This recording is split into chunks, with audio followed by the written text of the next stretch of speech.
నీకు ఇష్టమైన దేవుడు ఎవరు? వెంకటేశ్వర స్వామి. ఓం నమో వెంకటేశాయ. వాడపల్లి 7 శనివారాలు ఎంతో పవిత్రమైన వ్రతం. కుదిరితే వరుసగా 7 శనివారాలు లేదా 7 వారాల్లో ఆలయానికి వెళ్లి 7 ప్రదక్షిణలు చేయాలి. ప్రతి ప్రదక్షిణ పూర్తయ్యాక ఒక కాయిన్ హుండీలో వేస్తారు. కాయిన్ వేయడం ఆలయం రూల్ కాదు, ఇది భక్తుల విశ్వాసం మాత్రమే. ప్రతి కాయిన్ వేయడం అంటే మన కోరికలను స్వామివారికి అర్పిస్తున్నామనే భావన.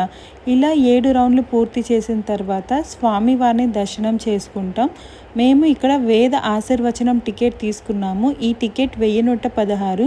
ఇది ఇద్దరికి వర్తిస్తుంది. కప్పులు అవ్వచ్చు లేదా ఎవరైనా ఇద్దరు కలిసి వెళ్ళొచ్చు. ఈ టికెట్ తీసుకున్న వారికి ఆశీర్వాదం, టవల్, బ్లౌజ్ పీస్, 2 లడ్డూలు, స్వామివారి ఫోటో, అక్షింతలు, కుంకుమ ఇస్తారు. ఇవి వేద ఆశీర్వచనం టికెట్ తీసుకున్న వారికి మాత్రమే ఇస్తారు. భక్తితో 7 శనివారాలు పూర్తి చేస్తే స్వామివారి ఆశీర్వాదం తప్పకుండా లభిస్తుంది. ఇది కేవలం ఒక వ్రతం కాదు, ఇది మన సహనం, నమ్మకం, భక్తిని పరీక్షించే ఒక భక్తి ప్రయాణం. మీరు కూడా ఒకసారి విశ్వాసంతో చేసి చూడండి.